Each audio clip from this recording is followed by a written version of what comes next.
Have you checked the children? You're a little mad sometimes. Hi, I'm Chucky. Wanna play? Sometimes. That is better. You're gonna need a bigger boat. Bienvenidos, Fright fans, and welcome to the horror show. I'm Jaime and Fuego. And I'm Marsh Parker. And today we're doing another Patreon review. Dun, dun, dun, dun. And this one was suggested by Media Kraken. Thank you so much, fair sir, because we got to watch Silence of the Lambs. The Silence of the Lambs. It's kind of become almost like a running joke at this particular point in popular culture, but when this movie initially came out, it scared the living crap out of so many people. My parents wouldn't let me watch it. I snuck out and was trying to look over the couch as they were checking it out, and they were just like, nope, go back to your room. Yep. You're not supposed to see this. 1991. And it's about to celebrate its 30th anniversary, which is crazy. And you know, it's really funny because I had this similar experience. My mom let me watch, before this, I watched Nightmare on Elm Street, Child's Play, all of those movies. That's okay. But when this came out, no, we can't watch. You can't watch this because there is a penis. Oh God. Well, or the lack thereof. Would you mean? But or it whatever. was very sexual. Yeah, very much so. And it also was very the other ones were more fantasy kind of Yeah, horrors. those and were this supernatural. This is real world. This is shizzle. real world stuff that maybe she was more concerned about. This might be a trigger for you. So I can understand that aspect. But that's funny. We had the same experience with it. But overall, My parents used to watch cool stuff. They don't anymore. Yeah. But overall thoughts is I love this movie. I've loved it since the first day I snuck to watch it to the last time I watched it. Recently, I actually watched it this week because it was available on YouTube TV. So yay! I love it.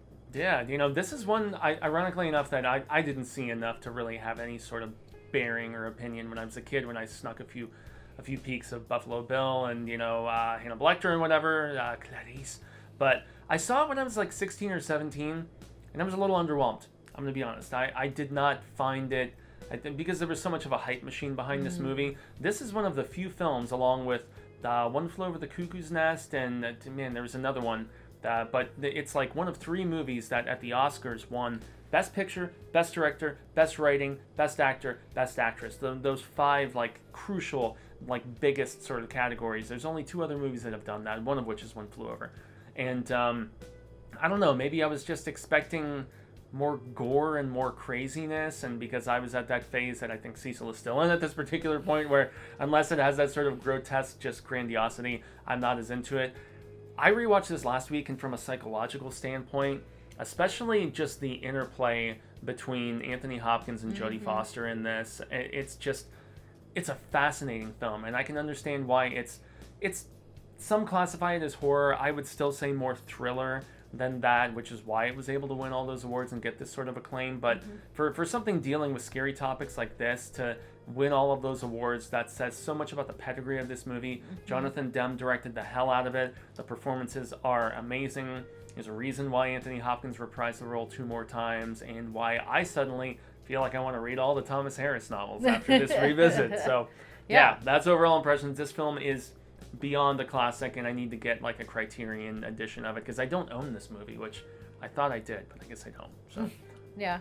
But so if you haven't watched it, I'll tell you about the story. I'm surprised if you haven't, but some people probably still haven't out there. But so we start off, and you have an FBI agent, Clarice. She's actually not. I'll take that back. She's not an agent yet. She's almost there. She has a couple of weeks until she graduates, and she gets recruited by her boss to do a questionnaire with Hannibal Lecter, who was notably, he was a cannibal. He was in this insane asylum, but he's also something that her boss keeps going back to learn more and more about, what he is and why what motivates him, and just kind of crack that code.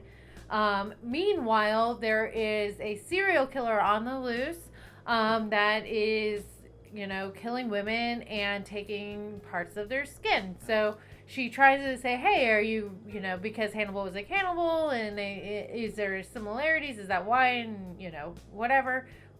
we don't really know his intentions at this point. He's just like, just go. This is what your assignment is, and you're gonna learn. So she goes, and that's when we see her interaction with Hannibal Lecter, who was a psychologist, and a sociopath, like to the max.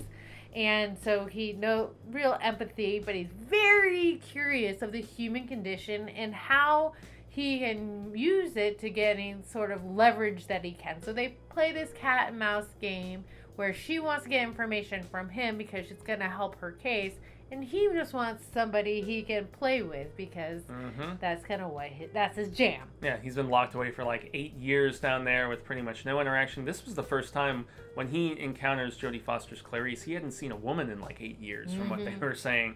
So, I mean, yeah, I feel like those who can manipulate the best are all too often a psychologist or somebody who is very just in tune to the human psyche, like that, Anthony Hopkins portrays this Lecter character as. And I know Lecter had been done previously in the Michael Mann Manhunter. I've still never seen that original adaptation of Red Dragon, but, we'll hopefully get to that. We would like to review pretty much everything Hannibal related at some particular point, whether the TV series it's in the pipeline. Yeah, I mean, if you guys would like us to review Red Dragon and Hannibal and the TV series and, Hannibal Rising and so on and so forth, please let us know in the comments below. But it's just a very intriguing script as far as the way they build dread and just that whole morbid nature and just that the pathological aspect. I'm less into this kind of crime procedural than a lot of other genres of horror because this sort of stuff really scares me more than anything because it is within that aforementioned realm of reality.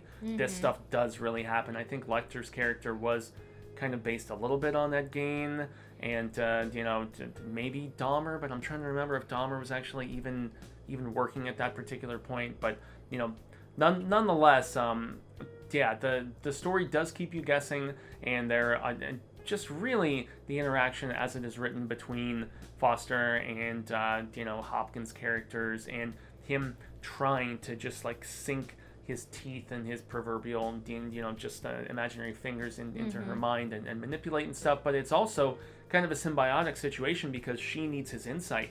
She really feels like he could potentially either break the case, know about this person, totally just help break it open because there's multiple victims, and the law enforcement of the FBI level, of the federal level, still doesn't have the kind of answers that they need. And could Hannibal help? Would he be willing to? It's that sort of thing that makes this movie especially intriguing as a character study more so than anything. And the other part of the story that is really interesting, Buffalo Bill is a really interesting story. So the serial killer himself, who you kind of watch him kidnap one victim and work his way through her and trying to go through his process as how he chooses them, how he abducts them, and how and what his end goal is. Yeah, I was about to say what his ultimate,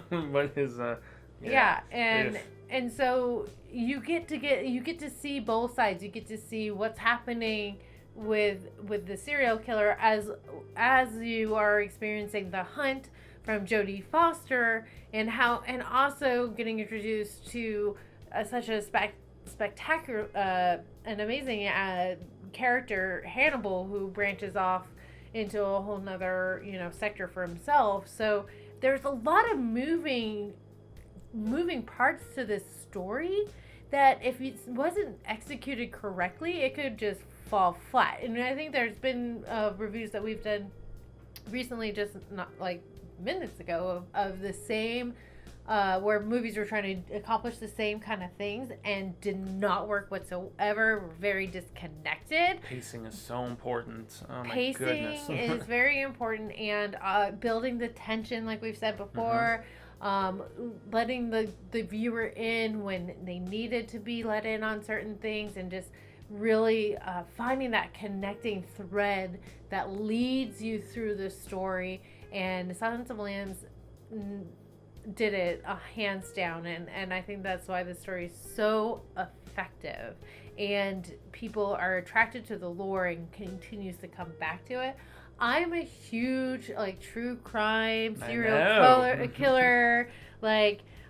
you know, this is a psychological thriller. Like, this is my jam, and that's probably why that's so much my jam, is because of this movie here. It does like that groundwork. So it really did, because it's like people are so weird and crazy and complex, and there's just so many things that can contribute and like link each other, and you don't realize how things are linked until you're just like, oh, that makes sense. And it works. So and that's the intuition of this Clarice character. Yes. That I have to say, she is. Granted, it would not have landed if not for the great performance of Jodie, which we'll talk about in a second. But it's really fascinating to see. Horror is one of the only genres where you see women as the heroes way more than men in a lot of ways. And once again, this is a lady rising to the occasion, but some of those scenes where, you know, she's like there to examine the body, and like there's all those local law enforcement guys like, who is this woman, you know? There's that whole like the girl is playing with the big boys. And I mean, what are your thoughts about just that dynamic in this movie? Because I find it really fascinating. It is interesting, because it really very much is. She's shunned a little bit. She is like, sit down, little girl, I got this. There's a lot of that, and she just said, oh, okay, by the way, here's my dick. Knowledge you know, drop. like she's like, I got this. Yeah. Okay.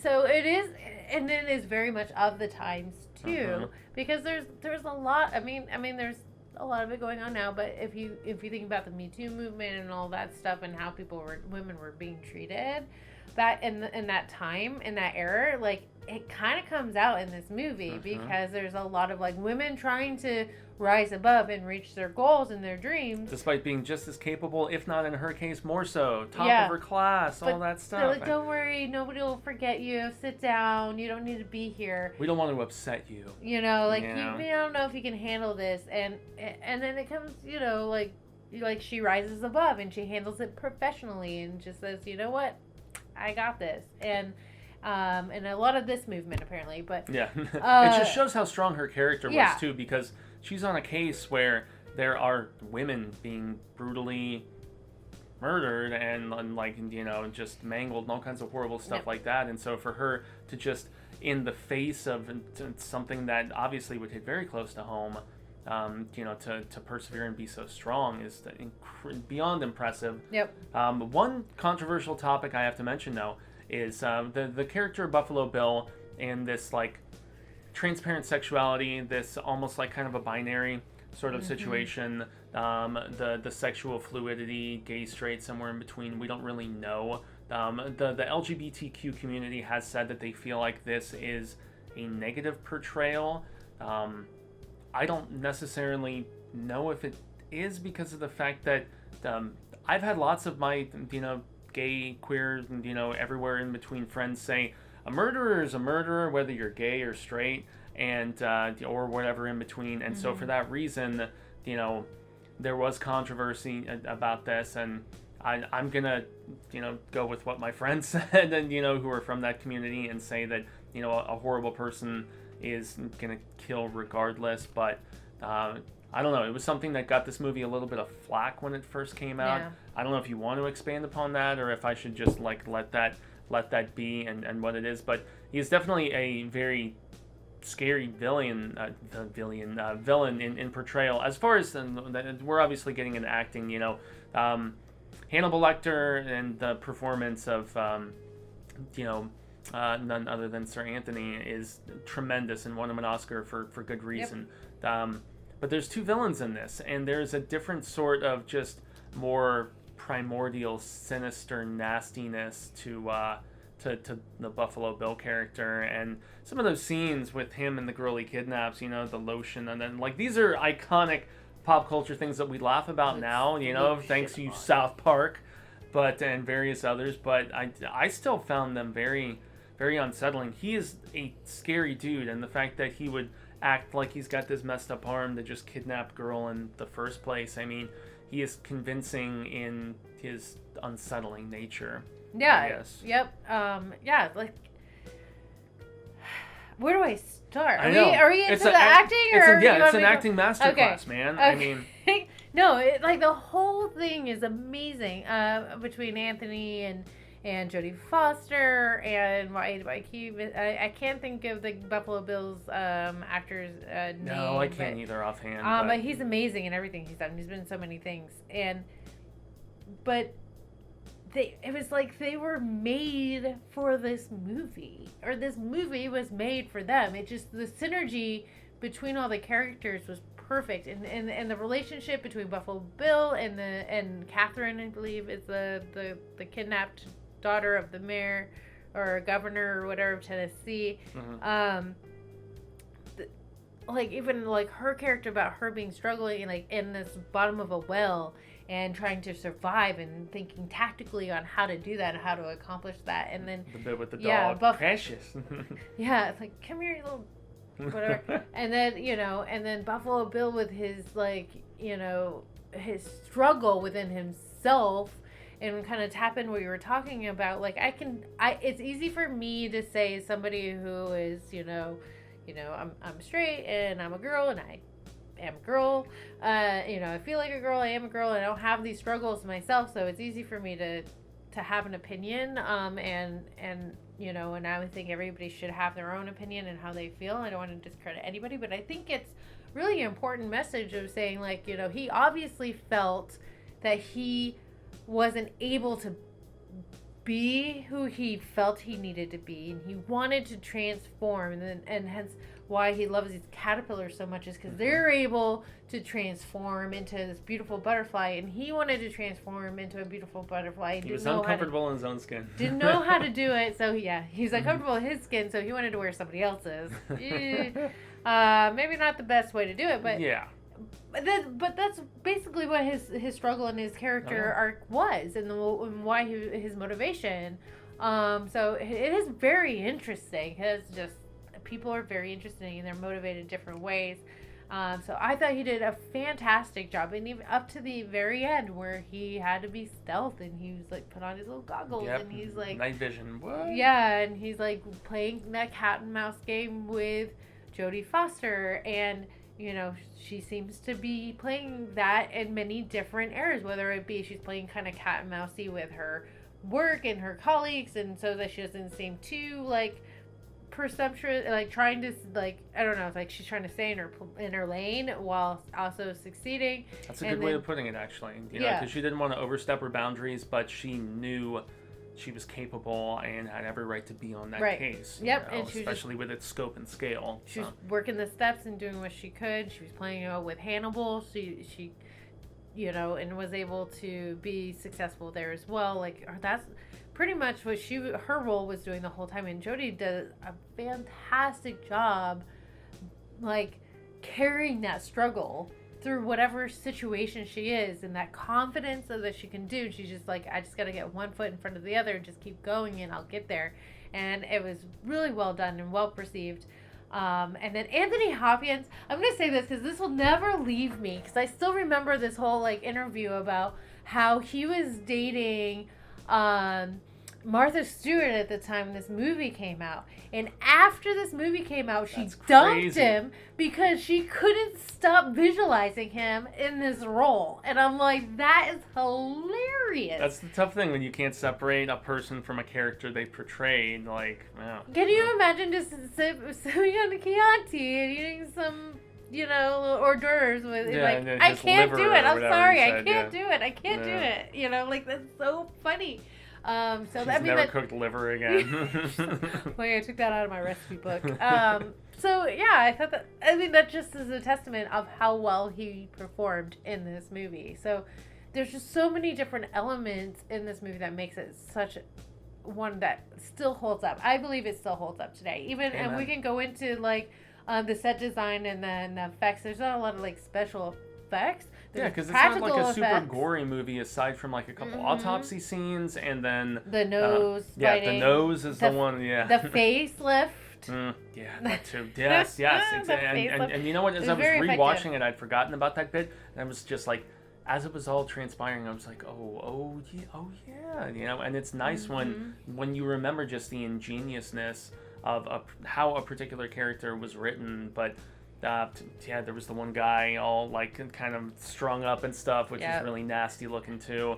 It's beautifully shot. Yeah, beautifully shot, especially like this weird like dungeon, whatever the hell you would describe Buffalo Bill's basement as, Dirt man. cellar that happened to come equipped with a dry well. Yeah, it's weird. Yeah, it's intense. And this is back when you were still doing helicopter shots and when you were still doing, I mean, this is a movie that felt very much like the Tom Clancy adaptations of the early 90s, like things where they were spending money on this sort of investigation, espionage, and just...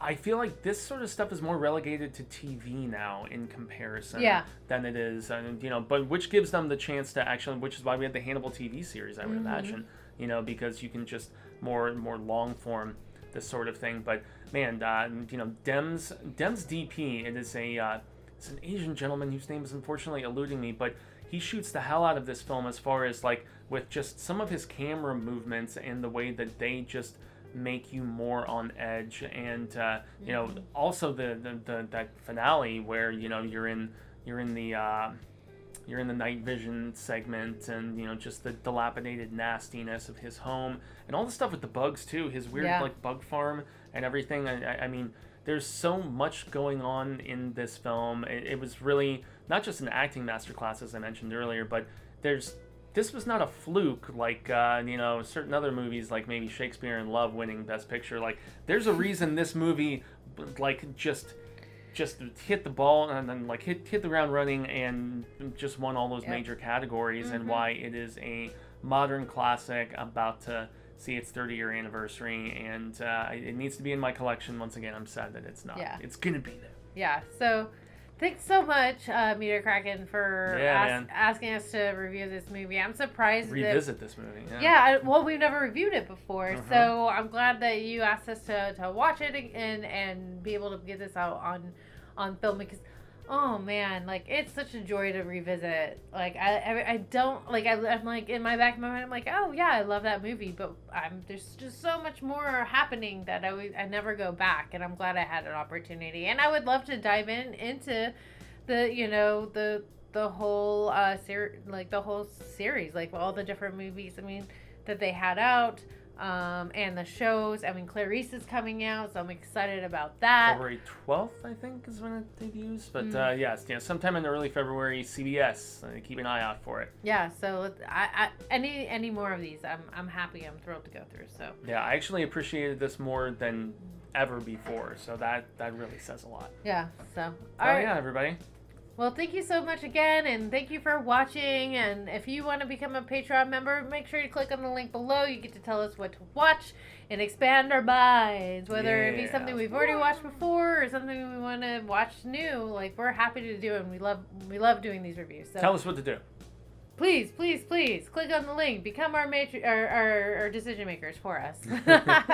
But and don't forget to subscribe and ring that, hit that bell so you get alerts every time we have something new. We have so much stuff coming up in the pipeline, so you don't want to miss anything. Ginormous. Yeah. So thanks again, and you've been watching The Horror Show. I'm Marcia Parker. Gracias, Jaime and Fuego. And remember, stay scared.